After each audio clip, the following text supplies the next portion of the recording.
বাংলাদেশে এক মহিলাকে গ্রেপ্তার করল নৈহাটি থানার পুলিশ। নৈহাটি অরবিন্দ রোড এলাকা থেকে তাকে গ্রেপ্তার করে পুলিশ। এই মহিলার সঙ্গে তার 2 সন্তান, এক ছেলে ও এক মেয়ে রয়েছে। 14 ফরেন অ্যাক্ট মামলা রুজু করে তাদেরকে আজ ব্যারাকপুর আদালতে পাঠালো নৈহাটি থানার পুলিশ।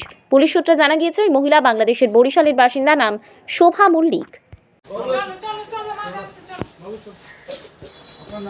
আপনার নাম কি? কোথা থেকে ধরেছে পুলিশ? পুলিশ কোথা থেকে ধরেছে আপনাকে? কোথায় থাকেন? কোথায় থাকেন? থাকেন কোথায় আপনি? বাড়ি কোথায় আপনার দিদি? ও দিদি, বাড়ি কোথায় আপনার? দিদি, বাড়ি কোথায় আপনার?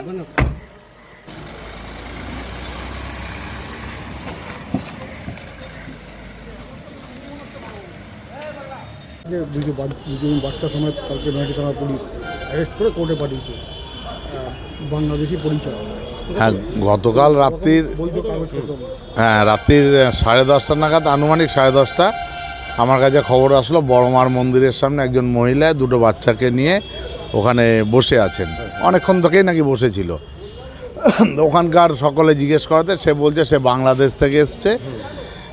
যখন বাংলাদেশ থেকে শুনলাম, আমি সাথে সাথে নৈহাটি থানার আইসিকে আমি ফোন করি যে আপনি দেখুন একজন মহিলা 2 বাচ্চা নিয়ে এই গভীর রাতে বসে আছে।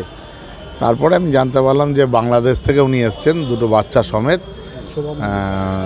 নামটা শোভা মজুমদার, শোভা মল্লিক। তা আমি সাথে সাথে পুলিশকে বলি প্রয়োজনীয় যা ব্যবস্থা নেওয়ার।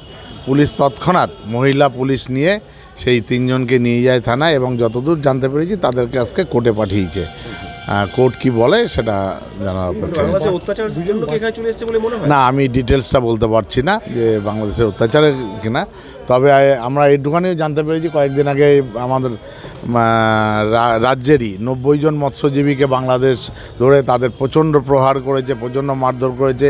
মাননীয় মুখ্যমন্ত্রী উনিও তীব্র নিন্দা করেছে, এবং এদেরকে আমি শুনেছি, কি বিষয় আমি জানি না। একজন মহিলা 2 বাচ্চা নিয়েই এখানে এসছেন। হ্যাঁ, 2 কোলের বাচ্চা, একদম শিশু। মানবিকতার জন্য দেখুন, এই ঠান্ডার মধ্যে সাথে সাথে বড়মার কমিটি ওদেরকে যা যা প্রয়োজনীয় বস্ত্র দেওয়া, কম্বল দেওয়া, সব কিছুর ব্যবস্থা করে দেওয়া হয়েছে রাত্রেই, এবং খাওয়া দাওয়ার ব্যবস্থাও করা হয়েছে। এরপরে আইনের বিষয়, আইনের কাজ করবে।